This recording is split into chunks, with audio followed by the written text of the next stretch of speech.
Hello दोस्तों, study mode में आपका स्वागत है। बिहार पुलिस कांस्टेबल भर्ती 2020 ये डेली स्टडी प्लान का टेस्ट 5 है।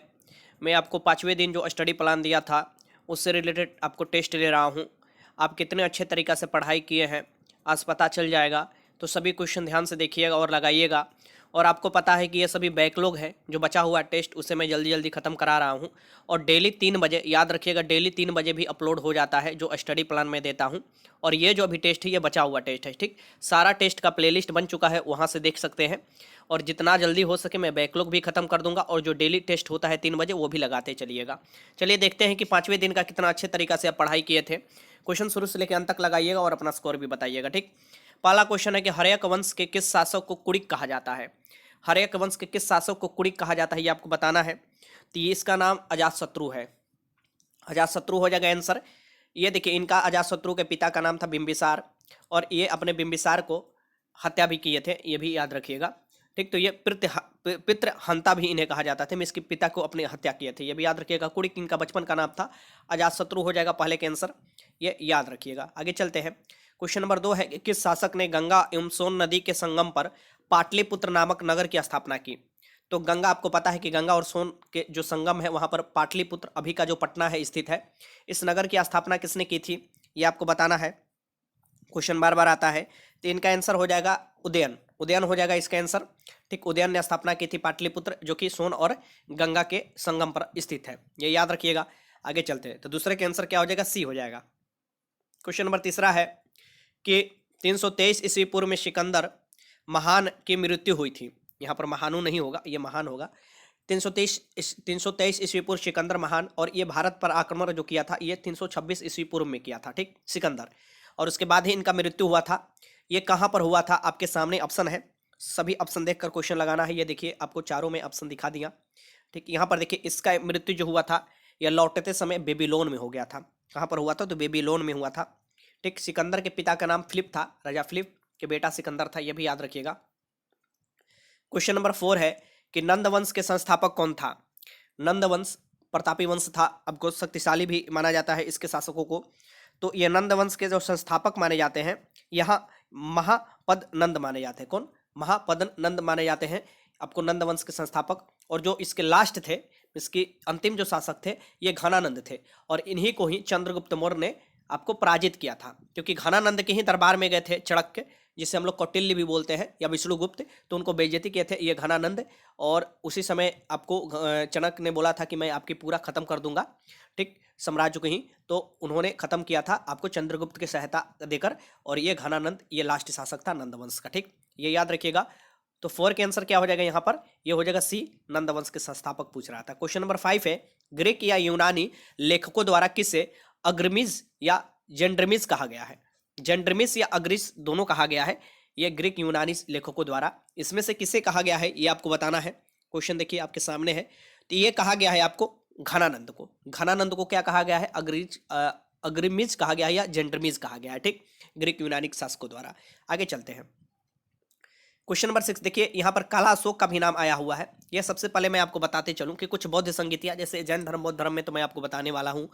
जैसे सबसे पहला जो बौद्ध संगीति हुआ था वो आपको अजातशत्रु के शासनकाल में हुआ था। उसके बाद द्वितीय जो हुआ था काला अशोक के शासनकाल में हुआ था, और तृतीय जो हुआ था अशोक के शासनकाल में हुआ था, और चतुर्थ जो हुआ था वो कनिष्क के शासनकाल में हुआ था, बौद्ध संगीति, ठीक, ये याद रखिएगा, क्वेश्चन पूछ सकता है। क्वेश्चन नंबर 6 देखिए कि हाइडेस्पेसस या बितित्सा, हाइडेस्पेसस या बितित्सा की युद्ध कहा जाता है इसे, जिसका आधुनिक नाम झेलम नदी है। इसका आपको झेलम का पूछ सकता है, प्राचीन नाम क्या था, तो हाइडेस्पेसस या बितित्सा था। का युद्ध 326 बीसी किन किन शासकों के बीच में लड़ा गया था। 326 बीसी में आपको लड़ा गया था। तो किन किन शासकों, झेलम नदी के किनारे ये लड़ा गया था युद्ध, ये बितित्सा या हाइडेस्पेसस युद्ध दे सकता है। ये लड़ा गया था, एक तो एक तरफ सिकंदर था और दूसरी तरफ पंजाब के राजा पोरस थे। ये याद रखिएगा, सिकंदर और पोरस के बीच में हुआ था। ऐसे सिकंदर जीत गया था, लेकिन पोरस इतना साहस तरीके से लड़े थे कि उसको देखकर सिकंदर ने उनका सभी साम्राज्य फिर बाद में लौटा दिया। और फिर लौटने का सोचे कि अब यहाँ पर ये हाल हो गया है और इनके पूरी सेना भी थक चुका था सिकंदर का, तो सोचे कि जब अंदर जाएंगे, और घनानंद की सेना का जब नाम सुन रहे थे कि विशाल विशाल हाथी उनके सेना में है, तो वो घबरा गए और फिर वो लौट गए। फिर लौटते समय ही 323 ईस्वी पूर्व में आपको उनको मृत्यु हो चुका था बेबीलोन में, ठीक, सिकंदर का। 6 का आंसर क्या हो जाएगा, बी हो जाएगा। क्वेश्चन नंबर 7 है कि 16 महाजनपद की सूची उपलब्ध है। देखिए 16 महाजनपद जो था ये सबसे उसमें शक्तिशाली मगध महाजनपद था, जिसकी राजधानी राजगिरी था, ये याद रखिएगा। तो ये 16 महाजनपद और उनकी राजधानी आप याद कर लीजिएगा, ठीक। यहाँ पर मैं बताता हूँ कि इसकी सूची उपलब्ध है, ये कौन कहाँ इसके बारे में दिया हुआ है, ये आपको पूछ रहा है क्वेश्चन 16 महाजनपद को। तो ये है अंगुत्तर निकाय में, अंगुत्तर निकाय में 16 महाजनपद की आपको बारे में बताया गया है। और सबसे उसमें शक्तिशाली कौन था, तो याद रखिएगा मगध था, ठीक है, राजधानी राजगिरी था। आगे चलते हैं, क्वेश्चन नंबर 8 है कि निम्नलिखित में से मगध का कौन सा राजा सिकंदर महान का समकालीन था। तो मगध का कौन सा राजा जो था, ये मगध के आपको राजा का नाम पूछ रहा है जो सिकंदर के समकालीन था, जिस समय सिकंदर राजा था उस समय ये भी आपको भारत के राजा थे, ठीक। तो आपको पता, मैंने ऊपर ही बताया कि जब सिकंदर यहाँ पर आक्रमण करने आया था तो आप देखिएगा मगध में जो राजा था ये घनानंद था, प्रतापी राजा था, घनानंद था, ये याद रखिएगा। तो इसका आंसर क्या हो जाएगा, बी हो जाएगा। क्वेश्चन नंबर 9 देखिए, पहला ईरानी शासक जिसने भारत के कुछ भागों को अपने अधीन किया था। पहला ईरानी शासक का नाम बताना है जो भारत के कुछ भाग को अपने अधीन कर लिया था। सबसे पहले ईरानियों ने आक्रमण किया था, उसके बाद यूनानी किए थे, ठीक। यूरोपियों में सबसे पहले यूनानी का नाम आता है अगर यूरोपियों के नाम लिया जाए तो, ठीक। तो यहाँ पर आपको बताना है कि पहला ईरानी शासक जिसने भारत के कुछ भाग को अपने मतलब कब्जा में कर लिया था, ये इसका नाम जो था ये था आपको डेरियस था, ये याद रखिएगा। तो 9 के आंसर सी हो जाएगा। क्वेश्चन नंबर 10 देखिए कि मगध सम्राट बिंबिसार ने अपने राज्य वैद्य जीवक को किस राज्य के राजा की चिकित्सा के लिए भेजा। ठीक, तो मगध सम्राट जो बिंबिसार थे वो अपने राज्य वैद्य, इनके कौन थे, तो जीवक थे, जीवक राजवैद्य थे। और ये किस राजा के जो राज्य के राजा की चिकित्सा के लिए भेजा गया था, ये पूछ रहा है यहाँ पर। आप देखिए आपके सामने चारों ऑप्शन है, ये राजा के किस राजा के लिए चिकित्सा के लिए भेजा गया था, ठीक, ये बताइए इसका। और बहुत महत्वपूर्ण क्वेश्चन वीवीआई लगा लीजिएगा, ये अवंती के राजा के लिए भेजे गए थे, ठीक, अवंती। तो इसका आंसर क्या हो जाएगा, ए हो जाएगा, यहाँ पर देख सकते हैं ए हो जाएगा। क्वेश्चन नंबर देखिए, क्वेश्चन नंबर 11 है कि निम्नलिखित में से किसे सेनिया में इसका होता है नियमित सेना या अस्थायी सेना रखने वाला, उसे सेनिया कहा जाता है। तो इसमें से किसे सेनिया कहा जाता है, ये आपको बताना है। ये नियमित सेना रखते थे, ये थे बिंबिसार। हर्यक वंश के संस्थापक कौन है, तो बिंबिसार है, ये याद रखिएगा, हर्यक वंश, ठीक। तो हर्यक वंश प्राचीन वंश है सबसे, और इसके संस्थापक बिंबिसार है, और इसके बाद इनके बेटा का कार्यकाल आता है, ठीक। तो 11 के आंसर क्या हो जाएगा, बी हो जाएगा, ये याद रखिएगा।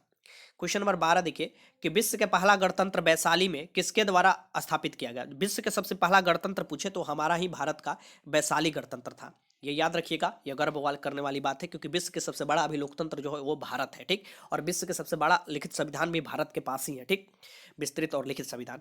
यहाँ पर देखिए वैशाली किसके द्वारा स्थापित किया गया था पहला, तो ये लिच्छवियों द्वारा स्थापित किया गया था, ठीक। तो 12 के आंसर क्या हो जाएगा, बी हो जाएगा यहाँ पर, ये याद रखिएगा। आगे चलते क्वेश्चन नंबर 13 देखते हैं।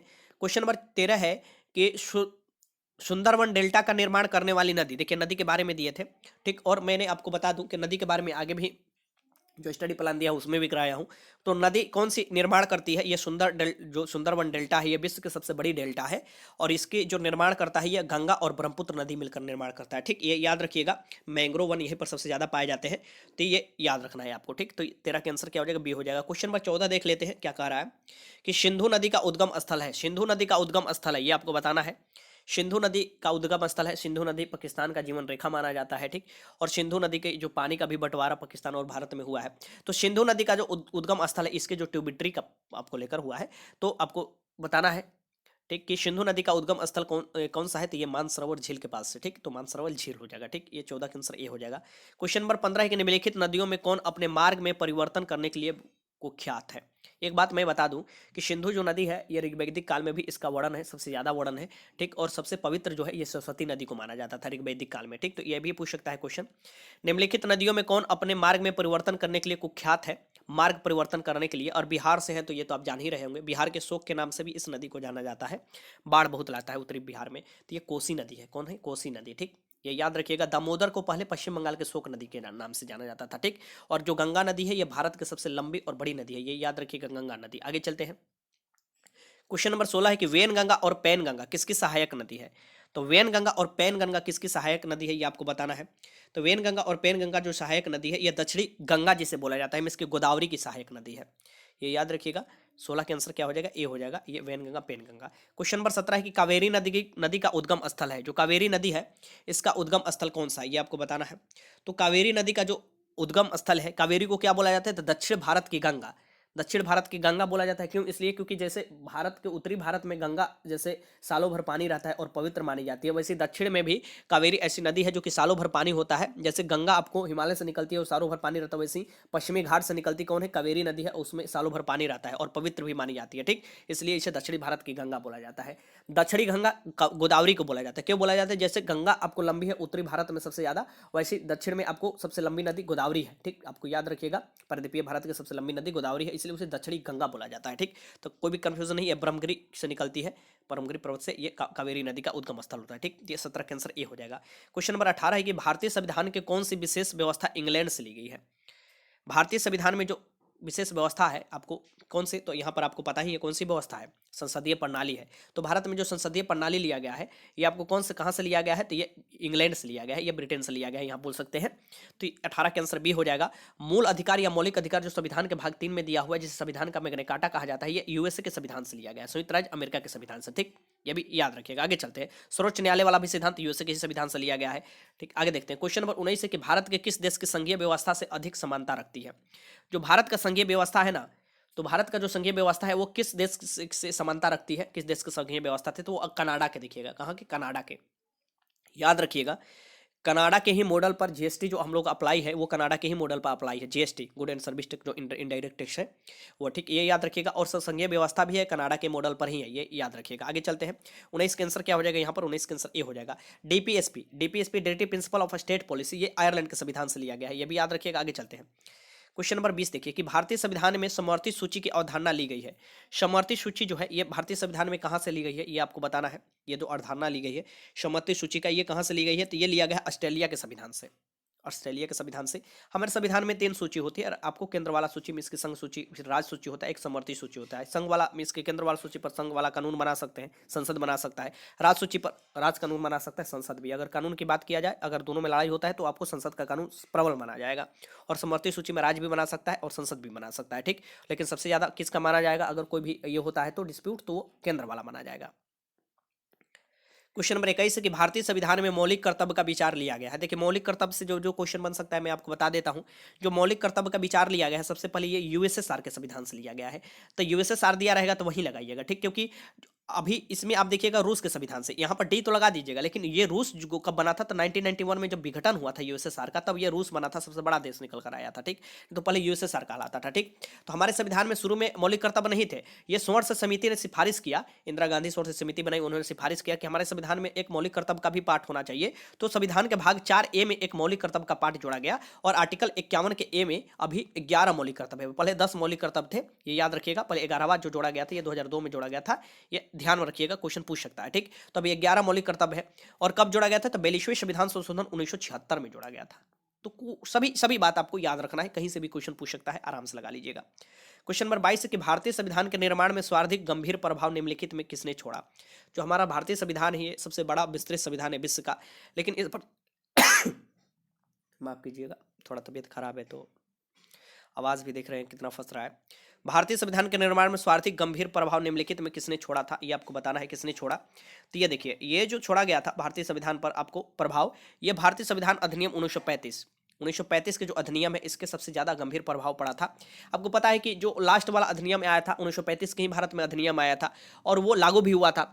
और यही आप देखिएगा कि जब तक संविधान नहीं बना था, हमारा देश तो आजाद हुआ था 1947 में ही, लेकिन तब तक संविधान बनने में समय लगा था, 2 साल 11 महीने 18 दिन लगा था, और 26 जनवरी 1950 को पूर्णतः लागू हुआ था। तो उससे पहले किसका प्रावधान से चल रहा था देश? तो 1935 के अधिनियम से ही चल रहा था देश, ये याद रखिएगा। क्वेश्चन पूछ सकता है तो आप आराम से लगा लीजिएगा। क्वेश्चन नंबर 23 है कि भारतीय संविधान की संशोधन प्रक्रिया किस देश के संविधान से प्रभावित है? जो भारतीय संविधान है, इसमें संशोधन करने, आर्टिकल 368 में देखिएगा संशोधन करने की प्रक्रिया दिया हुआ है। ये किस आपको दिया है, किस देश के संविधान से प्रभावित है? क्वेश्चन पूछ सकता है, बहुत अच्छा क्वेश्चन है, ठीक। तो ये क्या लगाइएगा, इसमें आप लगाइएगा ए आंसर, मींस की दक्षिण अफ्रीका के संविधान से, ठीक। आगे चलते, क्वेश्चन नंबर 24 देखिए, भारतीय संविधान में मूलभूत अधिकार किस संविधान से लिए गए हैं? जो भारतीय संविधान है, मूलभूत अधिकार में इसकी फंडामेंटल राइट लिए हैं। बिल ऑफ राइट्स जो अमेरिका का है, वहां से ये उठाया गया है, तो यूएसए के संविधान से उठाया गया है। और यूएसए आपको याद रखिए, संयुक्त राज्य अमेरिका। और जो इस पार्ट को क्या बोला जाता है, तो भाग 3 को ही भारतीय संविधान का मैग्ना कार्टा भी बोला जाता है। आर्टिकल 12 से लेकर आर्टिकल 35 तक आपको 7 मौलिक अधिकार दिए गए थे, लेकिन 7वां मौलिक अधिकार को हटा दिया गया। कब? तो 44वें संविधान संशोधन 1978 द्वारा हटा दिया 1978 में, ठीक। और इसे लीगल राइट बना दिया गया। संपत्ति का अधिकार जो है ये 300 आर्टिकल ए में डाल दिया गया, संपत्ति का अधिकार अब हटा दिया गया है। तो अब पूछे कि आपके पास कितने आपको मौलिक अधिकार है, तो अभी 6 मौलिक अधिकार है भारतीय संविधान में, ठीक। और जो ये संपत्ति का अधिकार है इसे लीगल राइट बना दिया गया है, ठीक। लेकिन जब संविधान लागू हुआ था 26 जनवरी 1950, तो उस समय आपको 7 अधिकार थे। तो क्वेश्चन कैसे भी घुमा कर करे आपको कर लेना है, ये यूएसए के संविधान के प्रावधान लिया गया है, ठीक। क्वेश्चन नंबर 25 देखिए कि भारत का प्रथम गवर्नर जनरल कौन था? भारत के प्रथम गवर्नर जनरल का आपका नाम बताना है। तो भारत के प्रथम गवर्नर जनरल, देखिए गवर्नर जनरल का जो भारत के प्रथम बोलेगा तो यहाँ पर लॉर्ड विलियम बेंटिंक हो जाएंगे। डायरेक्ट आप आंसर लगाइएगा, lord William Bentinck. Lord William Bentinck sati प्रथा का उन्मूलन किया था, ठगी प्रथा का उन्मूलन लॉर्ड विलियम बेंटिक नहीं किया था। 1900 माफ कीजिएगा 1829 में सती प्रथा का। और इनको सहायता कौन दिए थे? तो राजा राम मोहन राय। राजा राम मोहन राय काफी मदद किए थे सती प्रथा के उन्मूलन के लिए, इनको सहायता दिए थे, ठीक। ये सब क्वेश्चन पूछ सकता है।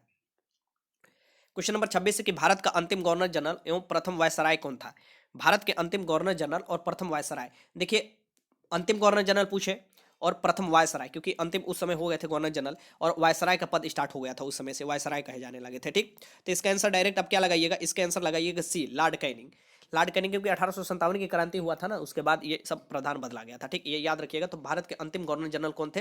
अंतिम ये गवर्नर जनरल भी बने और उसी समय से वायसराय वाला स्टार्ट कर दिया गया था, तो ये लॉर्ड कैनिंग ही हो जाएंगे। अंतिम पूछे तब पर भी अगर पूछे भारत के प्रथम गवर्नर जनरल तो वो आपको कौन हो जाएंगे? Lord William Bentinck. और अंतिम पूछे तो लॉर्ड कैनिंग हो जाएंगे और प्रथम वायसराय पूछे तो लॉर्ड कैनिंग हो जाएंगे, दोनों में, ये याद रखिएगा। क्वेश्चन नंबर 27 है कि स्वतंत्र भारत के प्रथम तथा अंतिम भारतीय गवर्नर जनरल। अब देखिए यहां से घुमा दिया क्वेश्चन, स्वतंत्र भारत के प्रथम और अंतिम, अगर मात्र इतना देता, भारतीय यहां नहीं देता और गवर्नर जनरल पूछ देता तो यहां पर लॉर्ड माउंटबेटन हो जाते, ठीक, लॉर्ड माउंटबेटन हो जाते। लेकिन जैसे ही यहाँ पर भारतीय दिया तो भारतीय दिया तो एक ही मात्र बने थे और ये थे चक्रवर्ती राजगोपालचारी, ठीक। ये हमारे भारतीय प्रथम आपको थे, भारत के ही थे प्रथम और अंतिम भी थे, ठीक। तो ये राजगोपालचारी, और इसके बाद अब इनका इस पद का खत्म कर दिया गया था। क्वेश्चन नंबर 28 देखिए, क्वेश्चन नंबर 28 है कि भारत का प्रथम मुस्लिम राष्ट्रपति कौन है? तो भारत के प्रथम मुस्लिम राष्ट्रपति, सबसे पहले याद रखिए भारत के प्रथम राष्ट्रपति जो थे ये राजेंद्र प्रसाद थे और वो संविधान सभा के अस्थायी सदस्य भी थे। अस्थायी पूछे संविधान सभा के अध्यक्ष तो माफ कीजिएगा, मैं बोल रहा हूँ कि तबीयत काफ़ी खराब चल रहा है, फिर भी मैं आपको करा रहा हूँ, मैं छोड़ूंगा नहीं, क्योंकि महीने दिन का मैं छुट्टी ले चुका हूँ, तो पूरा आपको पूरा मन से मैं आपको कराने वाला हूँ, ठीक। और जो भी कराता हूँ मन से कराता हूँ। यहाँ पर देखिए भारत का प्रथम मुस्लिम राष्ट्रपति कौन है? भारत के प्रथम मुस्लिम राष्ट्रपति, माफ कीजिएगा, हाँ मुस्लिम राष्ट्रपति थे। इससे पहले राष्ट्रपति जो थे राजेंद्र प्रसाद है, संविधान सभा के अध्यक्ष भी रह चुके हैं। अस्थायी मैं बता रहा था वो सच्चिदानंद सिन्हा जी, हमारे राष्ट्रपति भी बिहार से थे, सच्चिदानंद सिन्हा भी बिहार ही से थे, ये भी याद रखिएगा, ठीक। क्वेश्चन पूछ सकता है ना, इधर उधर घुमाकर क्वेश्चन पूछ सकता है। ये 2 दिन के लिए मात्र 2 दिन पहले बने थे और 2 दिन बाद ये आपको अस्थायी बन चुके थे राजेंद्र प्रसाद, ठीक। तो ये याद रखिएगा 9 दिसंबर 1946 और 11 दिसंबर 1946, ये डेट आपको याद रहना चाहिए, ठीक। अब यहाँ पर देखिए तो प्रथम मुस्लिम राष्ट्रपति कौन बने थे? ध्यान रखिएगा, प्रथम मुस्लिम डॉक्टर जाकिर हुसैन बने थे। प्रथम राष्ट्रपति पूछे तो राजेंद्र प्रसाद और मुस्लिम राष्ट्रपति पूछे तो यहाँ डॉक्टर जाकिर हुसैन। देखिए मेरा कुछ जबान लटपटा रहा है, लेकिन फिर भी मैं बताते चल रहा हूँ, थोड़ा समझने की कोशिश कीजिएगा, मजबूरी, ठीक। क्वेश्चन नंबर 29 है कि भारत के प्रथम उपराष्ट्रपति कौन है? भारत के प्रथम उपराष्ट्रपति कौन है ये आपको बताना है। राष्ट्रपति तो जान लें, भारत के जो प्रथम उपराष्ट्रपति है अभी जो वेंकैया नायडू जी है, अभी जो भारत के राष्ट्रपति पूछा अभी तो कौन है? राष्ट्रपति पूछेगा तो रामनाथ कोविंद जी है, अगर उपराष्ट्रपति पूछेगा तो वेंकैया नायडू जी है, क्योंकि राज्यसभा के जो सभापति होते हैं उन्हें तो उपराष्ट्रपति बोला जाता है ना, तो यहाँ पर हो जाएगा। अब प्रथम पूछे उपराष्ट्रपति तो कौन थे? तो डॉक्टर, यहाँ पर देख सकते हैं डॉक्टर सर्वपल्ली राधाकृष्णन थे, डॉक्टर सर्वपल्ली राधाकृष्णन थे। 29 का आंसर क्या हो जाएगा? आराम से सी लगा लीजिएगा, ठीक। आगे चलते हैं, सरदार वल्लभ भाई पटेल के बारे में भी क्वेश्चन है, यहाँ पर देख सकते हैं। भारत के प्रथम उप प्रधानमंत्री और गृह मंत्री कौन थे? डायरेक्ट दोनों क्वेश्चन यहाँ से हो गया, पहले उप प्रधानमंत्री दे दे या पहले गृह मंत्री पूछते, ये दोनों पूछे, या पूछे कि भारत के बिस्मार्क किसे कहा जाता है या लौह पुरुष किसे कहा जाता है, तो ये सभी का आंसर क्या हो जाएगा? सरदार वल्लभ भाई पटेल हो जाएगा, सरदार वल्लभ भाई पटेल, ठीक। तो इसका आंसर भी हो जाएगा। क्वेश्चन नंबर 31 है भारतीय अर्थव्यवस्था कैसी है? भारत की अर्थव्यवस्था कैसी है ये आपको बताना है। तो भारतीय अर्थव्यवस्था जो है ये कैसी है? तो ये आपको मिश्रित अर्थव्यवस्था है, ठीक, मिश्रित अर्थव्यवस्था है, ये याद रखिएगा। भारतीय अर्थव्यवस्था यहाँ पर हो जाएगा, क्योंकि ये सरकारी क्षेत्र वाला और निजी क्षेत्र वाला दोनों मिलकर आपको काम करते हैं, ठीक। तो ये याद रखिएगा, ये आपको मिश्रित अर्थव्यवस्था में हो जाएगा। क्वेश्चन नंबर आपको 32 है कि अर्थव्यवस्था का क्लोज इकोनॉमी, बंद अर्थव्यवस्था के बारे में पूछ रहा है। यहाँ पर देखिए क्लोज इकोनॉमी का अर्थ क्या होता है? वो अर्थव्यवस्था जिसका अर्थ होता है क्लोज इकोनॉमी का मतलब आप समझ लीजिए, क्लोज इकोनॉमी मीन्स कि ना आयात होगा ना ही निर्यात होगा, मीन्स ना निर्यात होगा ना ही आयात होगा, कुछ भी कर सकता है, तो ना निर्यात होता है ना आयात होता है, उसे हम लोग क्लोज इकोनॉमी बोला जाता है। ठीक, ये याद रखिएगा। क्वेश्चन नंबर 33 देखिए कि राष्ट्रीय ग्रामीण विकास संस्थान कहाँ अवस्थित है। राष्ट्रीय ग्रामीण विकास संस्थान कहाँ पर स्थित है, बहुत महत्वपूर्ण क्वेश्चन है। मैं थोड़ा क्लू दे देता हूँ, दो शहर का नाम है, जुड़वा शहर बोले जाते हैं, उसमें से एक शहर है, तो ये हैदराबाद में है। हैदराबाद सिकंदराबाद को जुड़वा शहर बोला जाता है। तो ये 33 का आंसर क्या हो जाएगा, ए हो जाएगा। आगे चलते हैं, क्वेश्चन नंबर 34 है, मानव विकास सूचांक जिसे एचडीआई बोला जाता है किस अर्थशास्त्री की देन है। ह्यूमन डेवलपमेंट इंडेक्स जिसे बोला जाता है, मानव विकास सूचांक, ये किस अर्थशास्त्री का देन है, ये आपको बताना है। तो ये है महबूब उल हक, महबूब उल हक का देन है, ये याद रखिएगा। 34 का आंसर ये हो जाएगा। क्वेश्चन नंबर 35 है कि स्टालिन पुरस्कार जिसे अब लेनिन पुरस्कार के नाम से भी जाना जाता है, तो स्टालिन पुरस्कार प्राप्त करने वाले प्रथम भारतीय कौन थे। स्टालिन पुरस्कार प्राप्त करने वाले प्रथम भारतीय का आपका नाम बताना है। ठीक, ये मुस्लिमों को में सबसे बड़े आपको क्रांतिकारी माने जाते थे, आपको राष्ट्रवादी नेता माने जाते थे। ये सैफुद्दीन किचलू है, सैफुद्दीन किचलू को स्टालिन पुरस्कार प्राप्त हुआ था, ये याद रखिएगा। सी हो जाएगा आंसर, 35 का आंसर सी। रविन्द्रनाथ टैगोर जो थे, इनको प्रथम आपको नोबेल पुरस्कार मिला था भारत में 1913 में गीतांजलि की, ये भी याद रखिएगा, क्वेश्चन पूछ सकता है। ठीक, अब यहाँ पर 35 क्वेश्चन मैंने कराया, कितने क्वेश्चन सही किए हैं बताइए। और मैं आपको लगातार कोशिश कर रहा हूँ कि जल्दी जल्दी सभी जो बैकलॉग है ख़त्म कर दूँ, और 3 बजे पक्का है आपको, 3 बजे भी आपको टेस्ट अपलोड करता हूँ, जो आपको एक दिन पहले वाला टेस्ट होता है। ठीक, और ये बैकलॉग मैं खत्म कर रहा हूँ, जल्दी खत्म हो जाएगा 2-3 दिन में। वीडियो अच्छा लगा तो लाइक कीजिएगा, और ज़्यादा से ज़्यादा इसे आप, अगर कोई भी डाउट है तो कमेंट बॉक्स में आप बता सकते हैं। और मैं बता शेयर करने के लिए नहीं बोलता हूँ, लेकिन अच्छा लगे तो शेयर जरूर कीजिएगा। वीडियो देखने का आपको बहुत बहुत धन्यवाद।